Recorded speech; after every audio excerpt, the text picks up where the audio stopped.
So let me ask you a question. Would you be interested in playing a character that can do very high damage round after round, has access to one of the great spies and scouts that you could ask for in the game, can themselves become one of the best infiltrators in the game, is cloaked in style and cool, and has their own lair at level 1? Oh, you would? Well, you're in luck. Because behind today's secret door, the Genie Pact of the Chain Warlock test drive.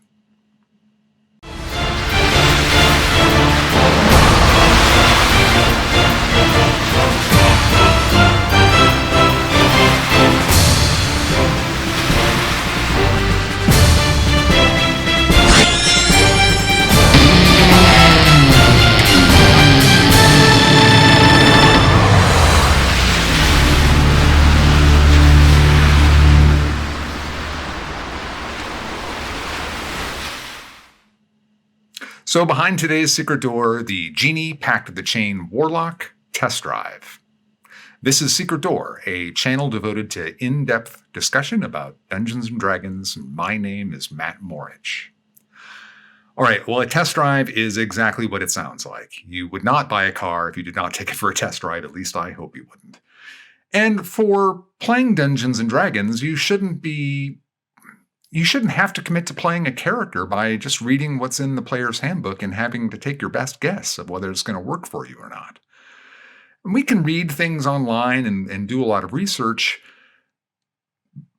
but those are generally specific builds or they're guides. So what a test drive is, it's kind of buildish and it's kind of guide-ish, but it takes you through role-playing considerations and it takes you through a level 1 through 20, sort of kick the tires, see how you stack up compared to everybody else, and just go through the numbers and get a snapshot where you are level by level and see how that's going to feel. Point out where dead levels are, that type of stuff. We're not worried about multi-classing, but I am going to assume that at least I'm going to be mentioning what feats you should take.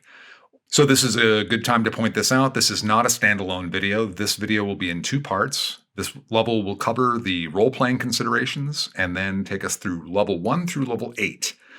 Part 2 will take us from level 9 through level 20. And there's a third part of this video, which is really kind of the precursor to this video. And you may want to watch that before you actually go on with this. And that video is Pact of the Chain Familiars and What to Do with Them. And the link will be in the description. So as I said, I will be talking about role-playing considerations first and then get into the level by level.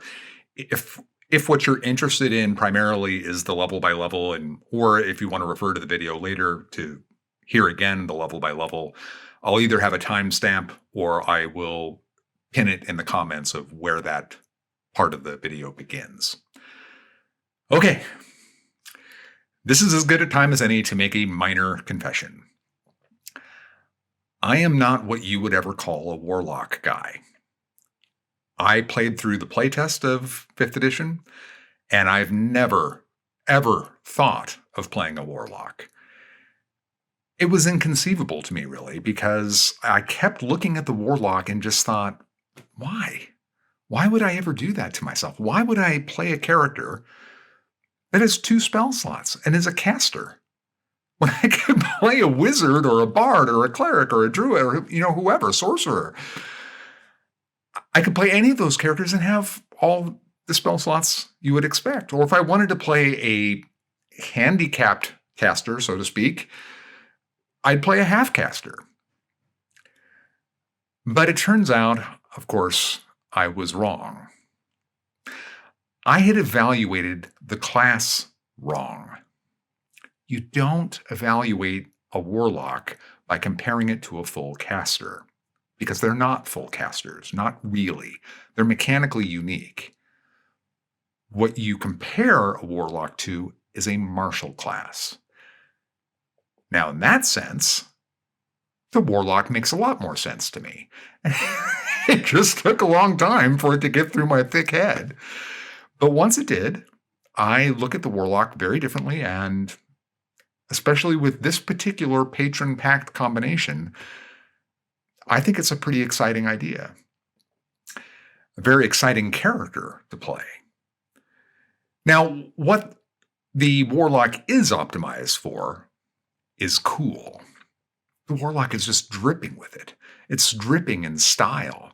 It's just served up for you on a platter in the class. I mean, you have to season it, but that's it. The main dish of it, the main architecture of it is already there for you. And this is very different than other classes. And not to say that other classes can't be very robust in role-playing. Of course they can. But that's a much more of a DIY on the player's part than it is for the Warlock player's part. The Warlock has a built-in, I don't want to say conflict because the relationship doesn't have to be a conflict, but the Warlock is in a unique position, shall we say, and it offers a lot of tantalizing possibilities that just beckon from the very nature of the class. So with that in mind, being optimized for cool and being pretty strong in other respects, and the Warlock is pretty strong. I still think the Wizards clearly got it beat. I think the Wizards the strongest class in D&D. But there's nothing new there. The Wizards pretty much always been the strongest class in D&D. I mean, in 3rd edition, you could make an argument for the Clerics and the Druids, and that was it. It's always been at the top of the food chain. But the Warlock is very strong and very cool is a very good combination. All right. So with that said, let's start talking about the role-playing aspects. So the first thing, of course, we have to answer, and of course, I'm going to start narrowing down some of the things that we're going to be doing here. With the Genie, you have to pick what kind of Genie your patron is. And we have 4 choices. For the sake of this, I've chosen the Ifrit. I chose that for 2 reasons. One is the familiar, because, of course, we're going back to the chain. And we're going to, of course, pick the Imp. And that just makes a lot of sense for the patron to be the Ifrit if you're getting an Imp. Now, for those of you that are really thematically minded, you might want to have your Imp be not an Imp, but a Magma Mephit. Magma Mephits live on the elemental plane of fire. You could say that you would use the Imp's stat block, sure, and just say, for a role-playing standpoint, that the patron gifted the Magma Mephit, which is like a CR half creature, not as strong as the Imp and can't do all the things the Imp can do, that it had just bestowed these abilities. I mean, this is a noble Ifrit, after all. It can bend reality. And it just gifted the familiar with those abilities to better serve you, which will in turn better serve it. Now that leads me to ask, what are the nature of Ifrits? And so if we look in the monster manual and we go into the Genie section and the Ifrits as well, all Genies are slavers. That took me by surprise. It wouldn't have surprised me at all if that were the case with the Ifrit. But all Genies are slavers? Well, they are. And the Ifrit, being the Ifrit, are rather cruel.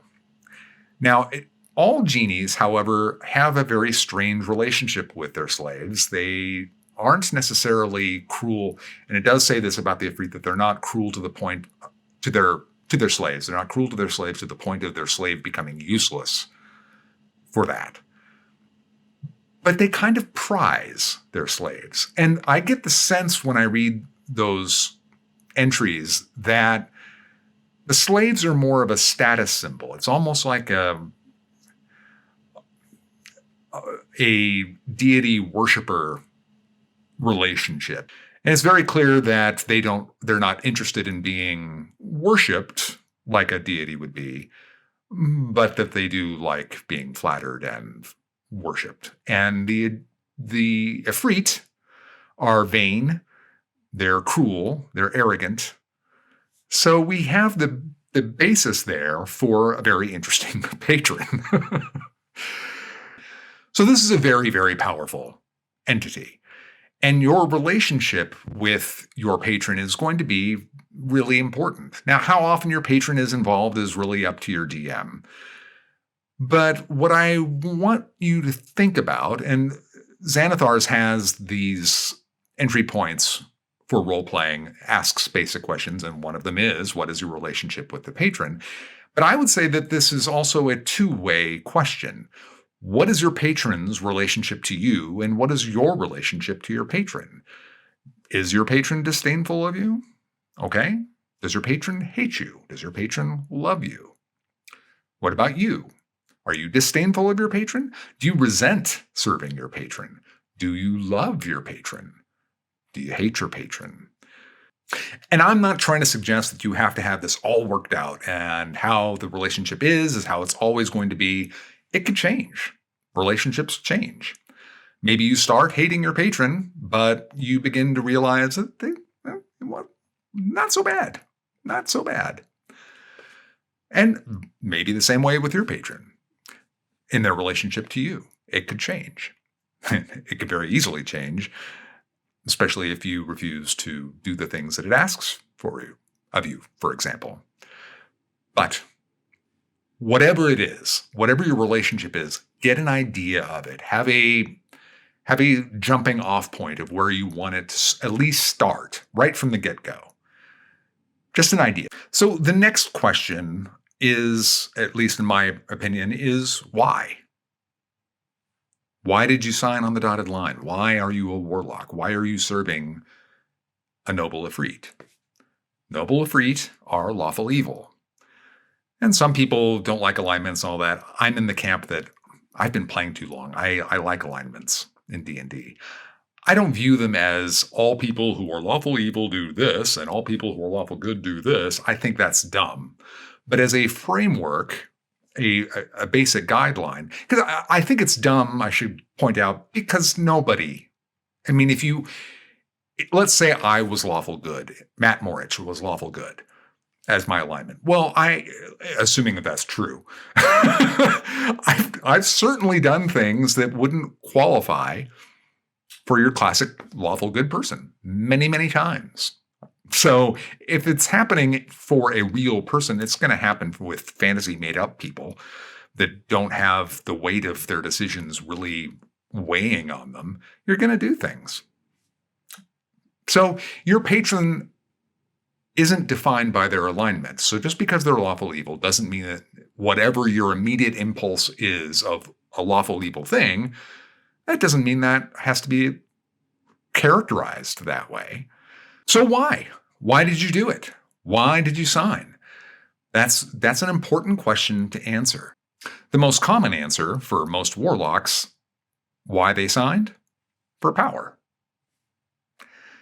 I should also point out that there seems to be a general feeling, and I want to say this just in a general way, certainly not everyone thinks this, but there seems to be a lot of people out there that seem to think that the deal you signed is fundamentally a bad deal, or that you signed away your soul. And there's nothing to indicate that the deal is one-sided. There's nothing to indicate that you sold your soul. There was a bargain that was made. Terms were made. And it doesn't even necessarily have to be that.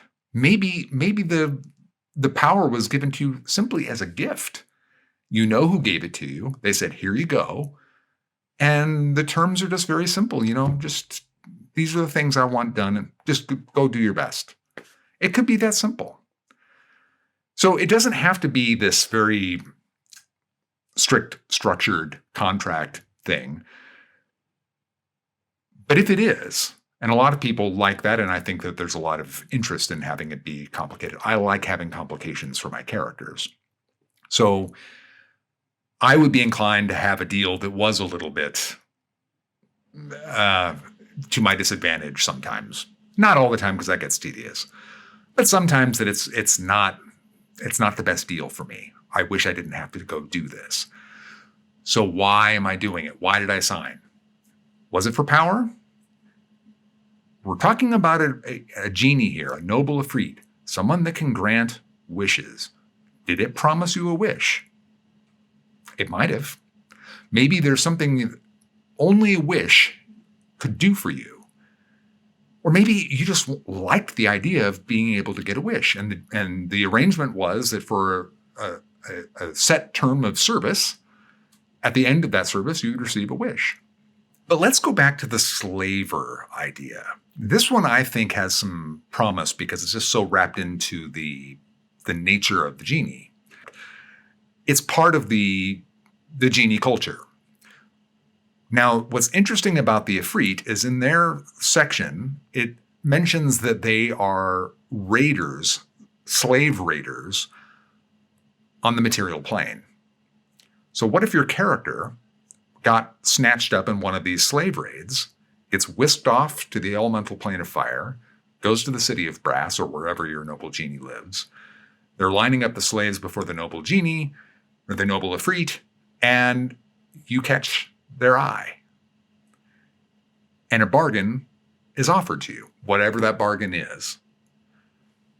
But you're pulled out of the ranks of slavery and become a more trusted servant or whatever. You could still be considered a slave or whatever. And you can do all kinds of things with this from a role-playing standpoint. That's just an interesting idea from my point of view. The next question, I think, is how long has this been going on? How long have you been a warlock? When did you sign the contract, if there was a contract? When was the deal struck? Let's just put it that way. When was the deal struck? When did it happen? Last week? A month ago? 6 months ago? Yesterday? It could be yesterday, right? One of the things that Xanathars suggests is the idea that the patron might mark their warlock. And they give some ideas of how that could be. There's like a blemish on your face that can change where it is when you wake up every morning. And they give several ideas. Well, if you did want to go with the slaver idea that you were captured and that idea, this idea makes a certain amount of sense that they would mark someone.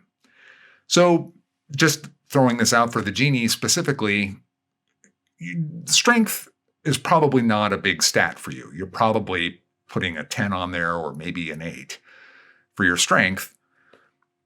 So what if when you use your pact magic, your body, your musculature just ripples and strengthens because Ifrit are like completely ripped, just huge hulking things.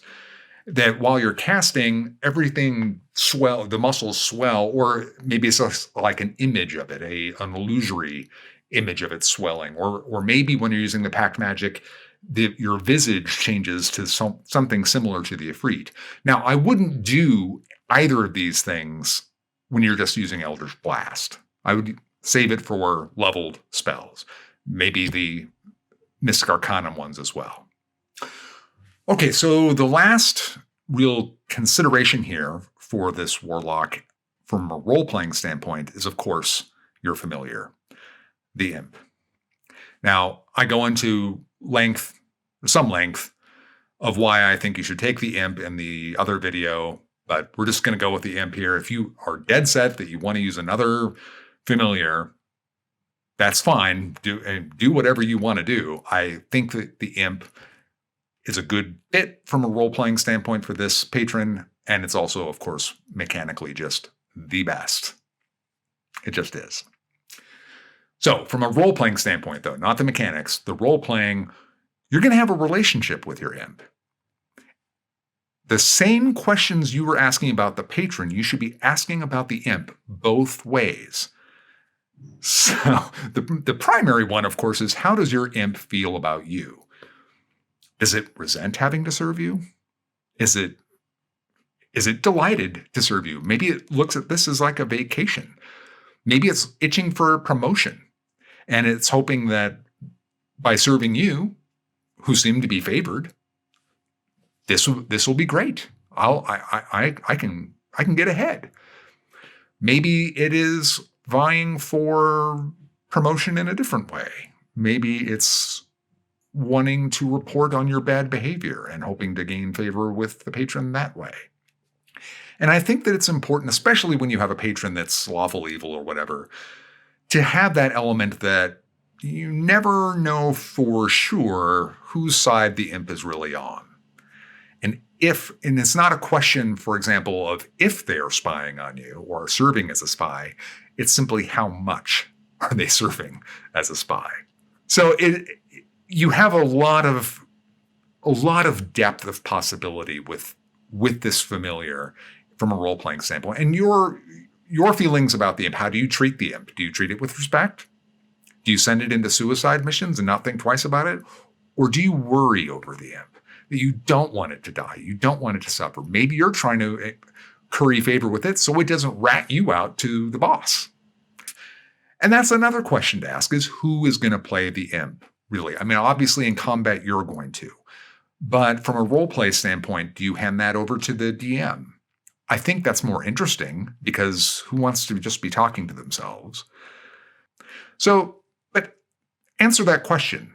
Who's going to play the imp? Who's going to role-play the imp?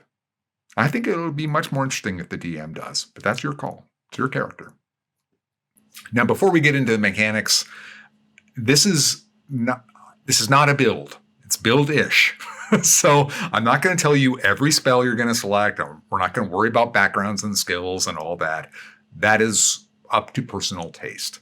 We will pick a race, and then we will go through the level-by-level progression. Which, why not start now? It's going to be fun.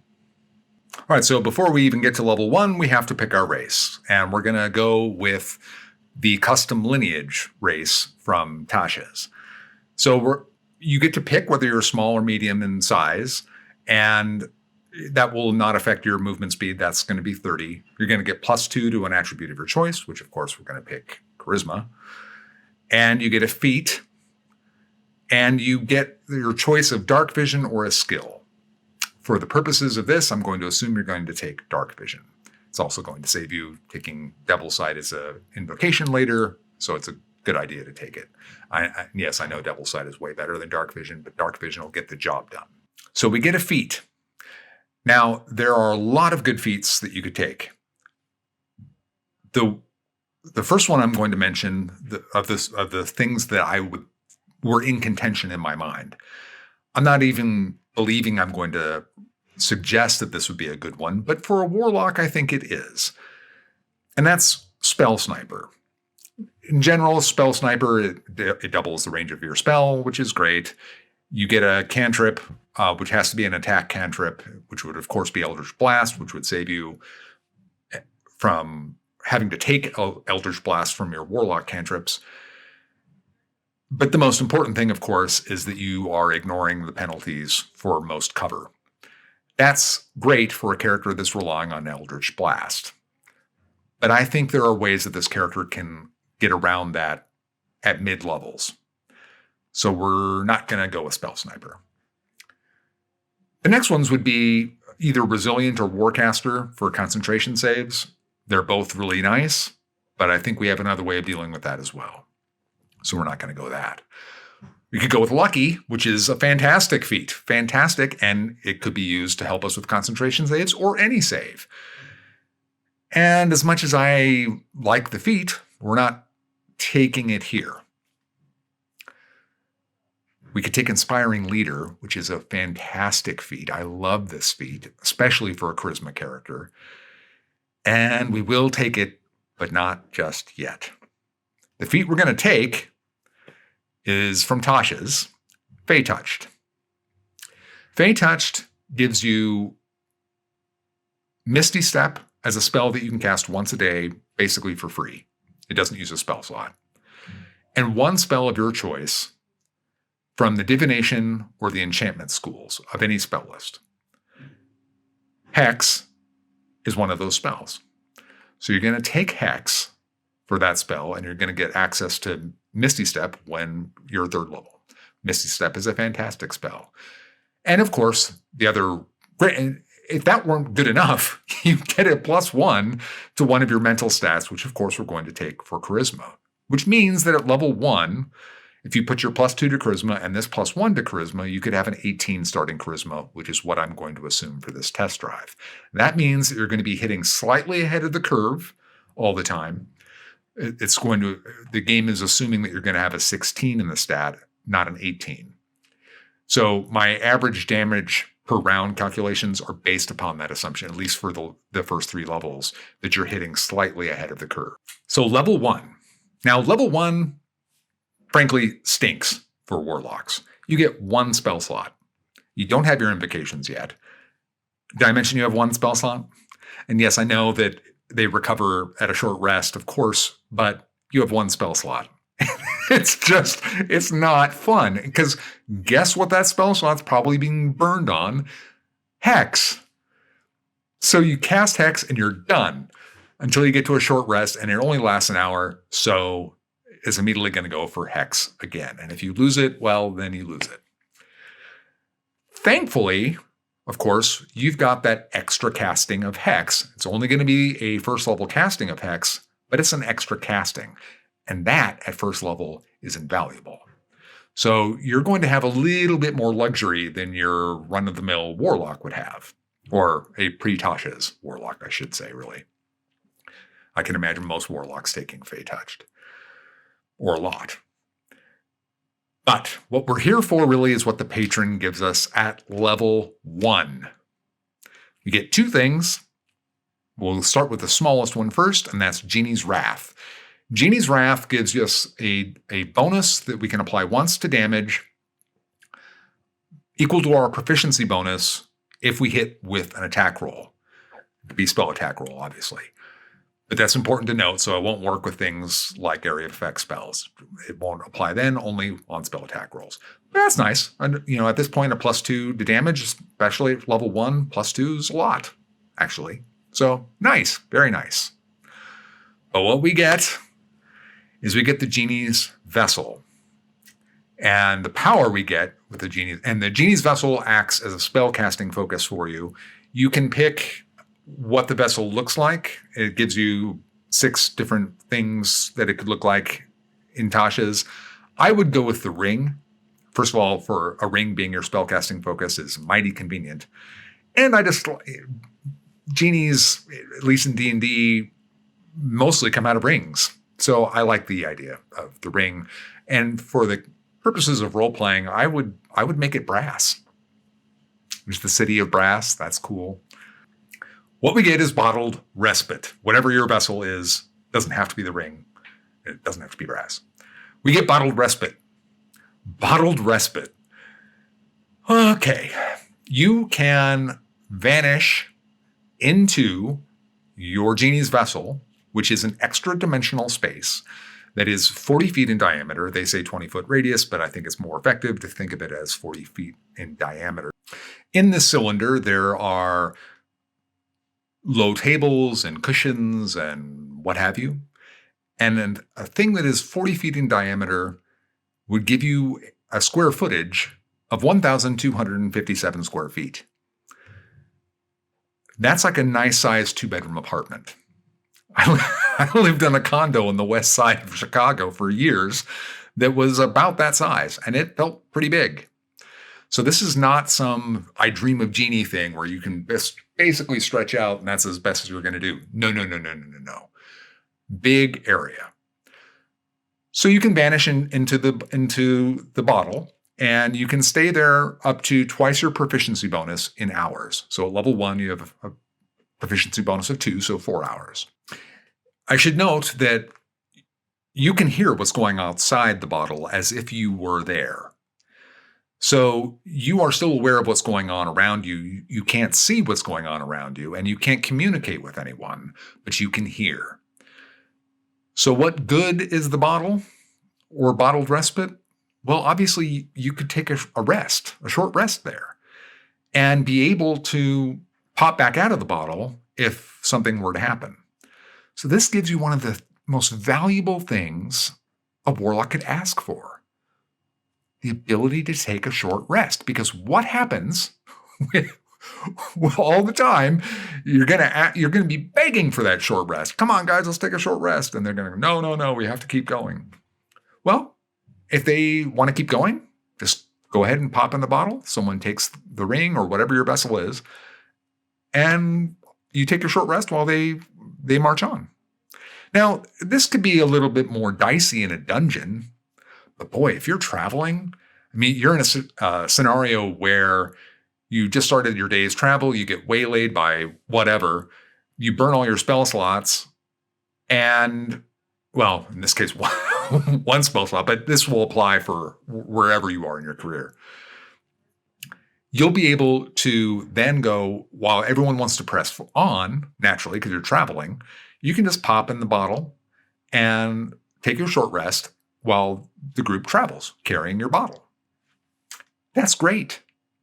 Like I said, this might be a little more tricky in a dungeon, but it could still be done. There's a lot of time that gets consumed just scouting and planning or checking for traps or what have you. You could probably, while the party is still active, you could probably squeeze that short rest in a dungeon. Or make it close enough where they only had to wait 10 more minutes. And what party isn't going to want you at full power and risk waiting 10 more minutes? Or whatever. I mean, I know that the scenario could obviously be very different and time is pressing. But it could be done in a dungeon without it being completely implausible. You'll probably have 3 combat encounters in an adventuring day, is my estimation. And each one will probably average 4 rounds an encounter. Now, this is obviously not going to always be true. This is just a ballpark, a good sort of way of measuring everything against that. You have to set some kind of mark. So, and it really doesn't matter if your table is encountering 5 encounters a day, then just adjust accordingly. And if you're going with longer combats in general, then just adjust accordingly. Because these assumptions will affect how much damage you're going to be doing around, et cetera, et cetera, et cetera. So 3 combats, 4 rounds each. That's 12 rounds of combat in a day. Your average day. Now, it should be noted that some combats don't even go 4 rounds ever. Sometimes it's just 1 or 2 rounds and the combat's done. Those are tiny little encounters, and so you might have 2 or 3 of those. So not looking at combat encounters as the end-all be-all, looking at how many rounds you're actually in combat is in some ways more useful. Not always, but in some ways. So I'm also going to assume that you're probably going to get 1 short rest in a day. That's the party. So what the bottle will give you is an extra short rest. So you should be able to get 2 in most cases. Not all cases, but most cases you should get 2 a day. Now, first level, that only means 2 extra spell slots. But as soon as you get to 2, that's 6 spell slots you're going to have available to you in most situations in a day. That radically changes how you can play a Warlock. Radically. And there's going to be other uses for the bottle as we go along. And they're fun. But the last one that you can do right now, don't think of that bottle as just a bottle. It's a room of holding. A room of holding with 1,257 square feet. Yeah. Now, the trick with this is that the rules don't really tell you what goes in the bottle with you. So I'm assuming it's anything that you're carrying goes in with you. And you definitely can't bring anybody else in. It's just you. That will change, but for the purposes of everything on this level 1 through 8 part of the video, it's just you. So I'm assuming it's anything that you're carrying goes into the bottle with you. So you can only go in the bottle once a day. That is going to be a logistical problem for you. So if you wanted to use it as a room of holding, whatever you put in there, if you go into the bottle, you're not going to be able to get it again till the next day. So you'll have to plan for that accordingly. So bear that in mind. It's worth it could very easily become a nightmare if you leave something in the bottle that you need now, but you've already been in the bottle and can't get to it. So keep that in mind. Okay, so with the bottle, from a role-playing standpoint, think about what your bottle looks like, what it looks like on the inside. I can't draw to save my life, but if I were playing this character, I would be very inclined to pull up a Google image of like a fancy, Google fantasy Arabian bedrooms or living rooms. Living room is probably more appropriate. Or whatever room you're wanting to pick. And just get an idea, maybe find one that you really like and just save that image so that eventually when characters do get to see what it looks like on the inside, you can just pull up that image. It's something like this, but there's this on the wall. There's this. Now, whatever you leave in, in the bottle, aside from there being the logistical problem of only going in the bottle once a day, the bottle can get destroyed. And if it does, everything pops out like a piñata. So if you are carrying, if you have like a Smaug hoard of gold in your bottle, all that's going to be spilling out all over the place if the bottle gets destroyed. So bear that in mind. I mean, I would want to be finding all kinds of things that I could be bringing in the bottle. And here's one I'm just going to throw out for fun because I just think this is so much fun. Your DM may not allow it because technically speaking, it's not quite legal, but it's not anything that you're getting any power out of. One of the things I would do is I would try and get a pot of awakening. And this is a common magic item from Xanathars. What it is it's a pot, and you plant a plant in it, and if I remember rightly, it has to grow for 30 days. So once it grows, it becomes an awakened shrub, and it breaks the pot, and it's now an awakened shrub, which means it's an intelligent shrub, and there's stats for it in the monster manual. So I would bring the pot into my bottle as soon as I could get a hold of one of these things and plant it and wait the 30 days. And now I have a little buddy to hang out with and talk to while I'm hanging out in the bottle, because it could get lonely in there. Because remember, the imp's never going to be with you. You can't take the imp even if you wanted to. Not yet. And there's never going to be a point in time where I would recommend it. The imp is way too valuable. But we haven't even gotten to the imp yet. Okay, so bear that in mind. There's all kinds of things you can do. I love the idea of the awakened shrub, though, because it could be like your little butler or whatever. And you could go and the next time you could ask it can I get you anything while you're running around the city or whatever. It's just a kind of a fun little thing. And it speaks so much of the genie kind of the wacky things that go on in a genie's life. So stuff like that you can do with the bottle. And all the furniture that you can eventually start bringing in there. It has to be stuff you have to find a way to get it in there. It has to be something you could carry. But I would want to have I would want to commission magic items, like commission an artificer to make you a bathtub. Mechanical bathtub or like a folding bathtub. There's the folding boat.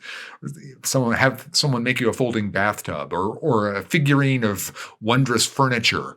So something that you could carry and pop. These are all like not combat items or anything. They're just there for fun. Ways of getting stuff like that into the bottle.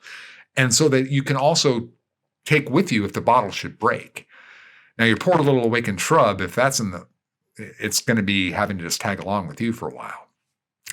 But these are things you can do with this character that you can't do with other characters. It's just a lot of fun.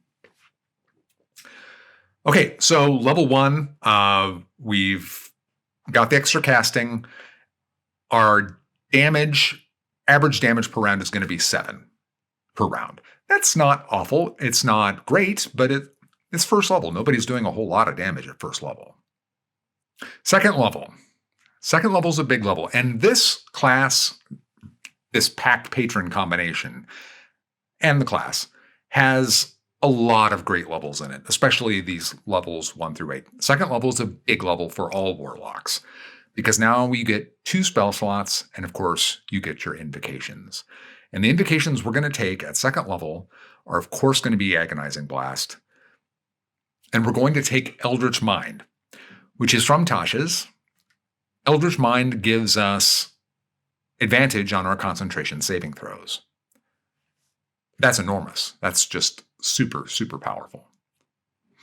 So our average damage now, because our charisma is being added to our Eldritch Blast, is now up to 10 on average. Not bad. And third level, the Imp. You get the Imp. You get the Imp. Now, aside from that, you also, obviously, you get the Find Familiar spell, but you also get to cast it as a ritual. That's a minor point that I think needs to be pointed out here. But you get the Imp, the Imp, the Imp. This is so great. I'm going to mention again, please go watch the video, Pact of the Chain Familiars, and what you can do with them. The link is in the description. It's a lot that you get with this familiar. But I'll quickly summarize. So the Imp has 10 hit points. The Imp has an armor class of 13, which is not great, but it is invisible. So that's pretty good. It has an 11 intelligence. It has a 6 strength. It speaks 2 languages. It speaks Common and Infernal. It has Devil Sight, which means it can see 120 feet, even through magical darkness. It has damage resistances to cold, bludgeoning, slashing, piercing damages that are from non-magical, non-silvered weapons.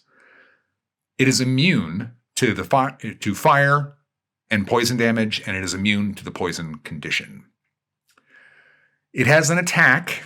It has a poison sting that will do 5 points of damage on average from the sting itself, and another 3d6, save for half, for poison damage. That's pretty good at this level. We'll get to attack in a minute. And of course, the Imp has magic resistance, which means it gets advantage on all its saving throws against magic. That's nuts. It's crazy. So the 11 intelligence, of course, means that the Imp can reason. And this is going to be important, especially for this patron. I'll get to that in a minute. The 6 strength, that means that if it were a normal character, you could carry 90 pounds. But you're a tiny thing, so you have it. So you can only carry 45 pounds. But that's still 45 pounds. That's insane. That's insane. There's no other familiar in the game that could ever dream of doing that. And of course, as I mentioned in the video, the Imp has hands. So it can do all kinds of things. The very first thing that you should be doing when you get the Imp is move heaven and earth to get a bag of holding. And in that bag of holding, you're going to want to stock it with healing potions. The primary job of the Imp when you're in combat will be to perform the help action, but it's secondary once you get that bag of healing potions is that it can fly to whoever's just been dropped and administer the healing potion because it has hands and get that character back up again. And hopefully the healer still heals because that character is going to have very few hit points. So you have a spot medic. You have obviously an amazing scout because you have invisibility at will. It flies at 40 feet. It can polymorph into other animals, but if that's of particular interest to you, go ahead and use it. But it's the ultimate spy and scout, and it's a battlefield medic, and it's giving you the help action whenever you need it. Now, it should be noted about that help action. The Imp moves after you. It goes on your initiative, but after you move, which means that even though it can do the help action on its turn, in the first round of combat, you're not ever going to have that help action because the Imp is always moving after you. That's important to remember that first round is going to be you're going to dip down a little bit on your average damage on the first round, and then it picks a little bit back up once you're getting the help action. Okay. So you're the eyes and the ears of the party in a huge way. And the Imp is going to be very safe in that scouting position because nobody's going to know it's there. If you're out traveling and it's up flying around and just getting a real good lay of the land, again, invisible. The idea of an owl, which is the most common familiar type taken, I would think.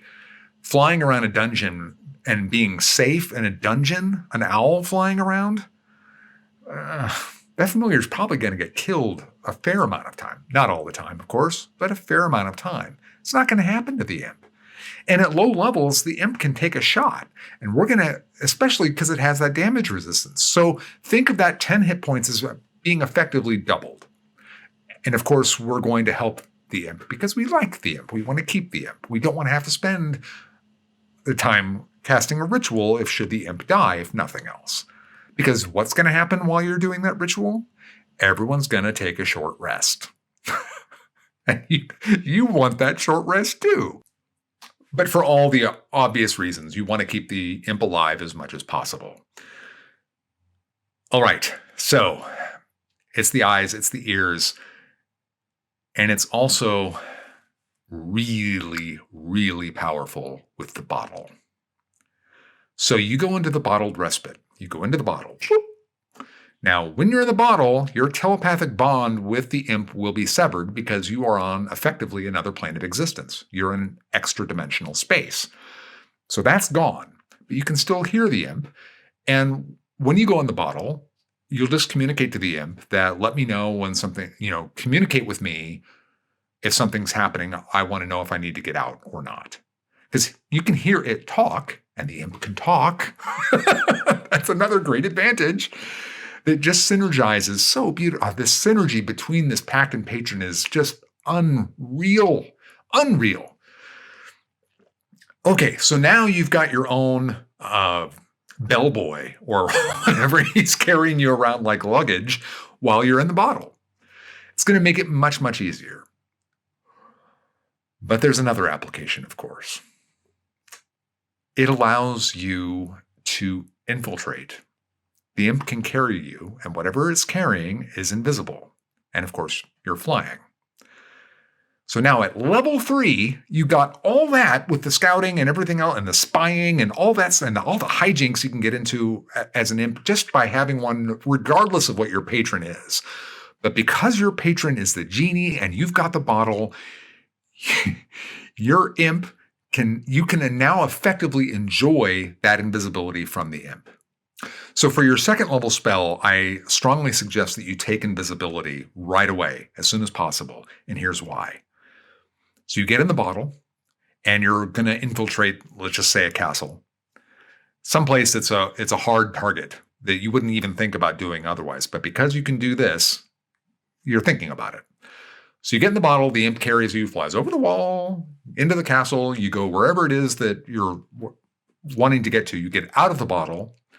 Do whatever it is that you're there to do. Now, you're back to the problem of you've already been in the bottle. You can't get back in the bottle. So how do you get out? You cast invisibility. That's not going to solve all your problems, but it's a plus to have. Invisibility is obviously a very good spell to have anyway. It will not play nice with Hex, but for a mission like this kind of a scenario, obviously you need to have it. We will have ways of amplifying this later that the patron will give us.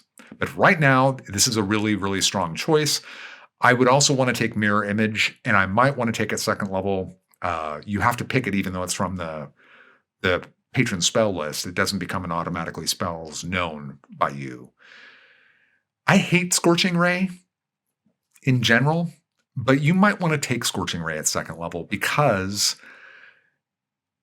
it works with Hex because you're making a spell attack roll with it. So what is normally, I think, a very substandard use of a second level spell slot now becomes a reasonably decent second level, and I would only use this at third and fourth level. I would get rid of Scorching Ray after that. But at third and fourth level, you would be doing on average, if you had the help action, which means you would be casting Scorching Ray on round 2 because you don't get the help action ever on round 1, remember. You would do, though, with the help action, you would do about 24 points of damage on average because of Hex, assuming Hex is up, of course. So round number 1, what's going to happen all the time is you're going to drop Hex on whoever you're going to be dropping Hex on. Probably going to be casting Eldritch Blast. The imp is probably going to then go off and do the help action. Round 2, if you're going to want to... Now, if you want to cast a spell on round 1 and you don't need the help action to do it, like when we get to 5th level, then round 1 is probably when you're going to cast your big spell. The patron or the imp is going to go and do the help action, and on round 2, you would get the benefit of the help action because the imp had already done it. And you would cast on round 1 where the help action would not have helped you anyway. So you have to consider all these things. I know it's kind of logistically, this character is kind of a nightmare in some respects, but it's so much fun. So much fun. Okay, so now you can get into almost anywhere you want to get into. You can find out things, almost anything you really want to find out about. And you have your own little flying little lair at level 3. Fantastic. How much fun. How much fun. Okay, while we're here at 3rd level, we need to address Investment of the Chainmaster. Investment of the Chainmaster looks like a really good invocation. It isn't as good as it looks. I initially had jumped at the idea of it until I started working the math of it out a bit. And here's the problem. What essentially the big deal about Investment of the Chainmaster is that it allows the familiar to attack by doing a bonus action to let it attack. The problem is, of course, that in round 1, as I've mentioned, you're dropping Hex. And then, so you don't have a bonus action to spare on round 1. So the imp can't attack until round 2. So the imp's invisible. So round 2 is going to do, it will do about 12 points of damage on average on a hit. So because it's attacking out of invisibility in round 1, or in round 2, you would do about 10 points of damage because you're going to have an overwhelmingly high chance of hitting. You could still miss, but hitting is going to be very, very high. The problem is that now the imp's exposed, and you're probably going to want to have to go invisible again, and you're going to probably have to move Hex again on round 3. So it can't attack on round 3, so it's going to spend its action to go invisible. On round 4, it could attack. So you're getting 2 attacks out of it. That's not the end of the world. I mean, you could take Investment of the Chainmaster here, but I would highly recommend getting rid of it at level 5. It is a nice little damage bump. You could take it. You don't have any other uses for your bonus actions, but here's what you're giving up to do. You're going to give up Eldritch Mind to get it. I'd rather keep Eldritch Mind. I in my first draft of this, I had you trading out Eldritch Mind and for level 3 and 4, and then trading it back in at level 5. But I just don't think it's worth the risk for what it's offering. And I think the reward of having Eldritch Mind so that your concentration saves are very secure with advantage, that's just too good to give up, even for a couple levels. So your average damage around is going to be 13 with the help action. If you cast Scorching Ray, you will do 24 points of damage from Scorching Ray. If you were to cast Burning Hands and you got 3 targets in it, you would do about 31 points of damage. Not a big fan of Burning Hands, but there are times and places where you might want to do it. It's on the Efreet's spell list at level 1. Maybe. So your damage will go up. Your average damage will go up a bit when you cast Scorching Ray. You've got nothing else really better to cast other than Hex. Your damage will go up a few ticks from Scorching Ray. So you might want to consider it. I normally don't like Scorching Ray, but because you're making attack rolls with it, Hex applies. So instead of doing 2d6, you're doing 3d6. That changes things. And of course, you also get your Genies Wrath, which you don't get on area of effect spells. So you're getting bumps. All right, 4th level. So at 4th level, we get an ASI. That's always a big deal. We're going to, of course, take a feat here, and we're going to take Inspiring Leader. Inspiring Leader, if you don't know, up to you give a speech that lasts 10 minutes, and 6 creatures that can include you all receive in temporary hit points an amount equal to your charisma modifier plus your level. Now, you're going to want to give this to yourself, you're going to want to give it to the imp, and of course, your party mates. And hopefully there's only 4 other party members so you don't have to exclude someone. But if you have to, you have to. But truth be told, depending on party composition, I might be inclined to sacrifice the temporary hit points for me. I would want to make sure the imp always got them. But if we had an excess party member that was going to be a lot in the front lines, it's going to get hit more than I will, I'd probably be the team guy and give it to that party member. So this is going to give the imp at level 4, it's going to give the imp 8 temporary hit points. That gives them an effective 18 total hit points, which of course you could effectively double because of all the damage resistances that they have. Even if they get caught in an area of effect that they don't have resistance to, they still have magic resistance, so they're probably going to make their save, especially if it's a dex save, because they have a pretty good dex.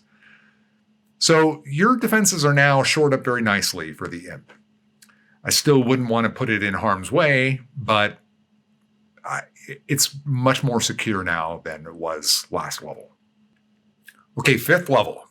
Always a real big deal in D&D. Everyone just can't wait for 5th level, and here it is. And of course, you get access to your 3rd level spells, and you're going to take Fireball, right? Of course you are. You also get a 2nd Bolt for your Eldritch Blast, and you get another Invocation. So I'm going to suggest that, and you might disagree, and that's fine. I'm going to suggest you take Maddening Hex. Maddening Hex as an invocation, it's in Xanathar's. When a creature is subject to your hex, or if you have another ability that curses the target, but you don't in this build, or this test drive, you can, as a bonus action, damage that creature for an amount equal to your charisma modifier. There's no saving throw, no attack roll. They just take it. Bonus action, take it. You can also damage any other creature that's within 5 feet of that creature. So this can actually lead to some real big jackpots if there's 2 or 3 other creatures that are within 5 feet of it. You could do a lot of damage. At this level, you've got a charisma modifier of 4.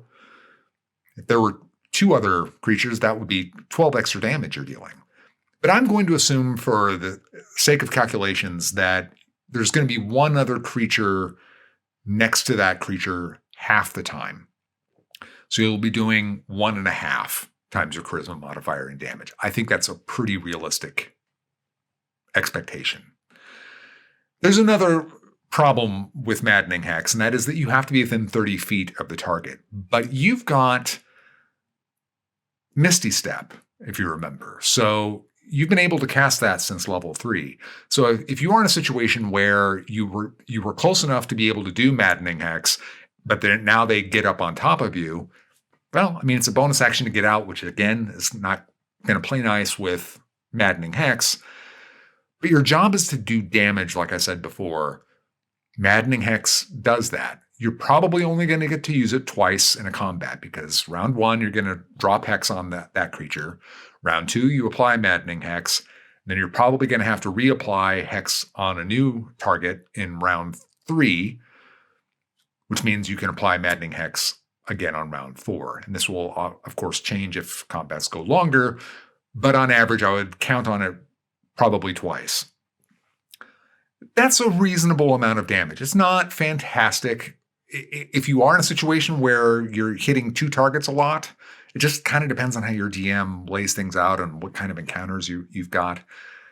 It's just going to kind of depend. It's going to depend a lot for Fireball, because you're going to be able to cast a lot. Remember, you're getting essentially, like I said before, you can't count on getting an extra short rest with the bottle. But I think in most cases, you're going to be getting an extra short rest over any other party member. So that means you can throw Fireball around kind of willy-nilly. You should kind of be looking at your default with this character. Now that you're at level 5, opening round, drop Hex, Fireball, Imp goes, runs, and does the help action.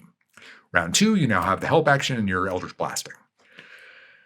And then Maddening Hexing as well. So when you cast Fireball, I'm going to assume that you would only cast it if you had 3 to 4 targets that you could hit with it. So we'll again call that 3.5 targets on average. And depending on your DM, there may be a lot more targets that you can hit. I know that there's going to be times where you're going to hit a lot more than just the 3 or 4 targets. And there's going to be times where Fireball is just not going to be a viable option. If you can't hit at least 3 targets, you shouldn't be casting it. So your average damage in a round is going to be 21 from Eldritch Blast. If you threw Fireball, that will put your average damage in on a round-by-round basis of plus 12. And then Maddening Hex is going to probably bump your average round-by-round damage by 3. So you're looking at, if you cast Fireball, 36 points of damage average per round at level 5. That's insane. Now, you might be saying, but that's not how you calculate average damage. Well, with a caster that's going to get this many bites at the apple, I think it is how you have to calculate average damage. But I'm breaking it down for you so you know where these sources are coming from. I think that if we're talking about 3 combats in a day, and I'm not picking that number to be convenient, that's going to be my standard for all my videos. This character just really gets to take advantage of that. So if you are getting that extra bottle rest, that's giving you, and you got your standard short rest, that's 6 spell slots. I mean, you should be able to cast Fireball 5 times in a day easily if you wanted to. It's crazy. I mean, if you start casting Fireball multiple times in a combat, well, that's just, and again, after round 1, the combat is going to change so much that Fireball isn't probably going to be very viable because melee is going to be happening and all that. But it might not be a problem. So if you throw a Fireball, you're getting a plus 12. Maddening Hex plus 3 for a total of 36 damage, level 5. So, at 5th level here, I had you taking Maddening Hex. That would be my choice. But the other choice that you could go with is Repelling Blast. Repelling Blast Repelling Blast is really powerful. It pushes, every time you hit somebody with an Eldritch Blast bolt, you can push them 10 feet. No saving throw, no restriction from size. Potentially very powerful, and you can use it for kiting, all kinds of things. People will always seem to mention you could knock people off cliffs or bridges, and that's true. But probably the wizard may have something that's up, and you could be pushing them back into that effect. That's the kind, or you could be pushing them into the cleric who's got spirit guardians up. Those are the things that I think are the most common things. It gives you an element of control that you don't otherwise have that the enemy can't resist. So Repelling Blast is really, really good. We are eventually going to take it. So if you want to swap it, here and then take, or maybe you don't even want to take Maddening Hex, but I'm taking Maddening Hex here, and we'll take eventually we'll get to Repelling Blast. Okay, so here we are at 6th level, and this is another big wow level. We get 2 things.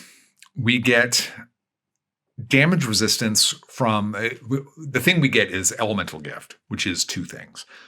One of them is that we get damage resistance tied to our Genie type. In this case, it's the Ifrit, so we get resistance to fire damage.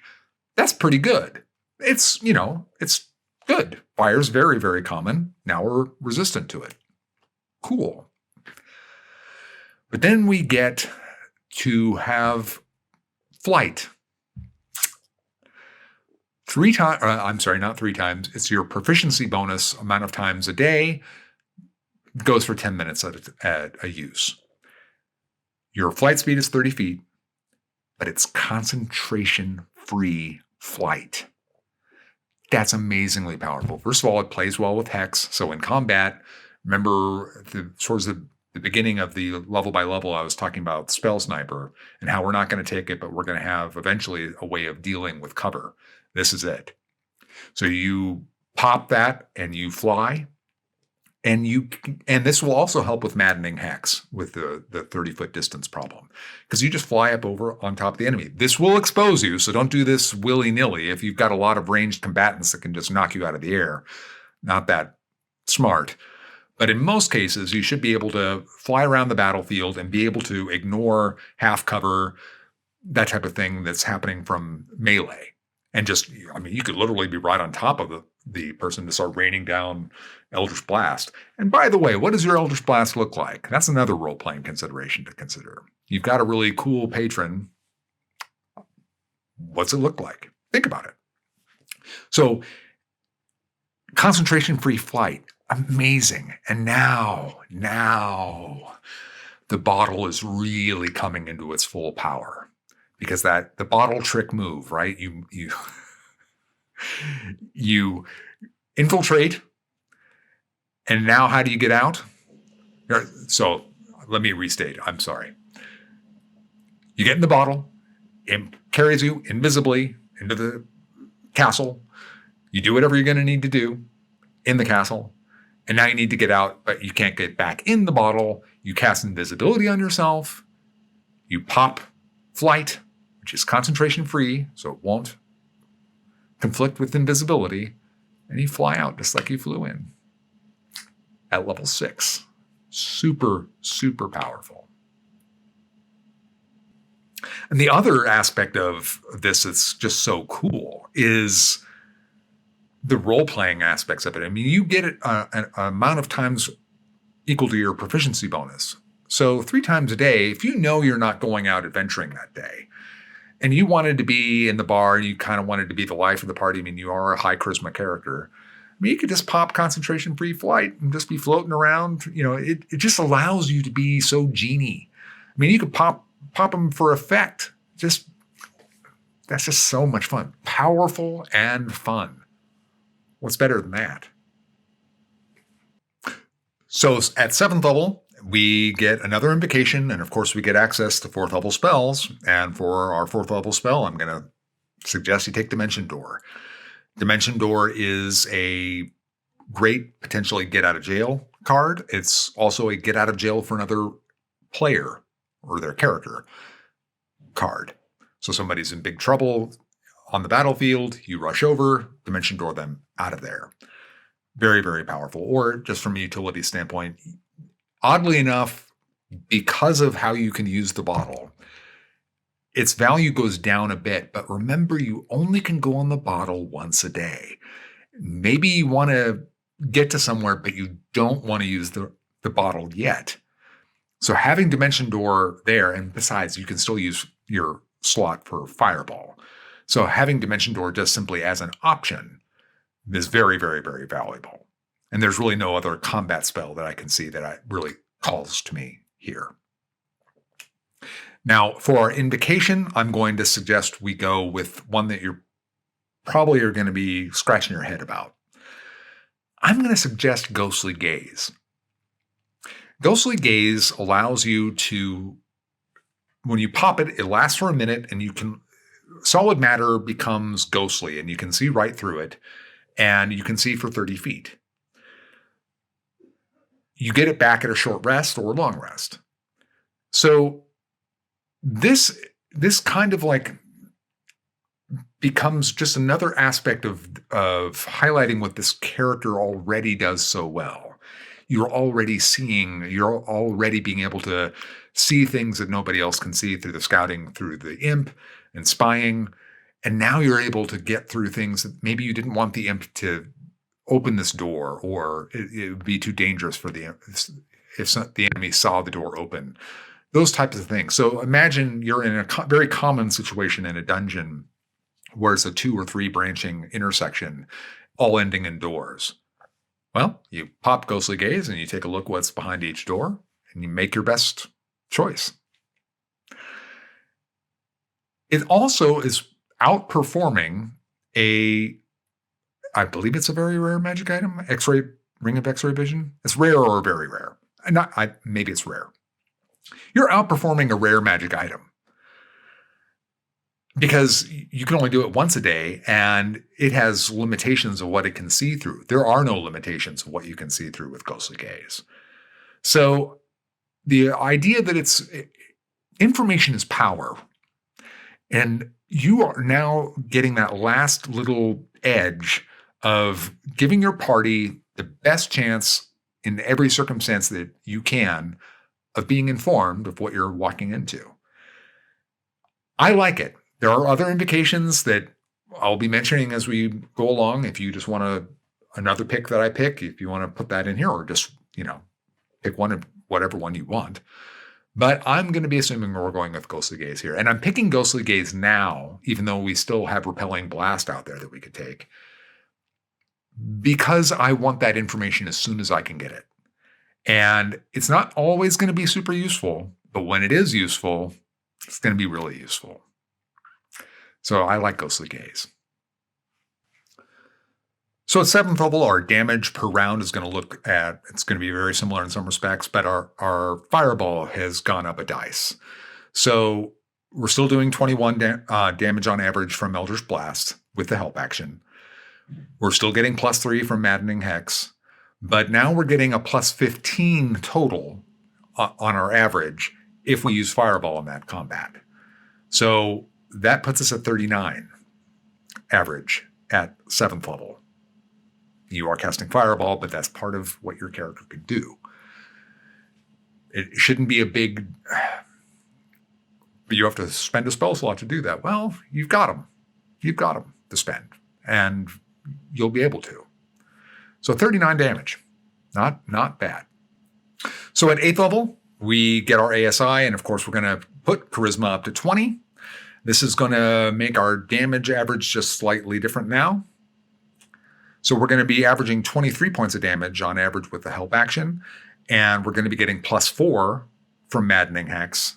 And of course, we're still getting the same bump of 35 from Fireball. So that's a total of 42. 42 damage at level 8 when you cast Fireball. Not too bad. And even if you didn't cast Fireball, your average damage on any other given round is 27 at level 8. It's good damage. Very good damage. Okay. I want to actually, I forgot to mention there's one other aspect of the bottle because it's kind of draconian. But the bottle trick can also go in reverse.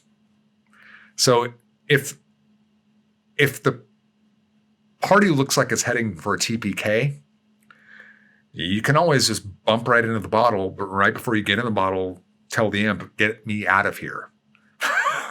And invisibly, you fly away. And off you go. See you later, guys. I wouldn't want to do this unless I absolutely had to, and it's better that somebody survive. But it is an option. It's a get out of jail free card. And it could apply to other situations. Maybe you're on your own and you just are in a bad situation. Just get out. So that's an option. All right, that's the end of this part of the video. We will finish out levels 9 through 20 on the next video. Thank you so much for watching, guys. And if you did not yet watch Pact of the Chain Familiars and what to do with them, that video, please take a look at that. I go into more detail about it than I had to. This video is very, very long. And I wanted to break it out so it was more digestible. So that's it. I'm very excited about this character. If I were playing in a campaign tomorrow, this is the character I would play. No question about it. All right, that's all I've got for right now. Thanks for watching. I hope you enjoyed it. If you like this video, please like, share, please subscribe. It helps the channel. If you're stuck and you don't know where to go, you can always search for a secret door. Until next time, I cast bless on all of you.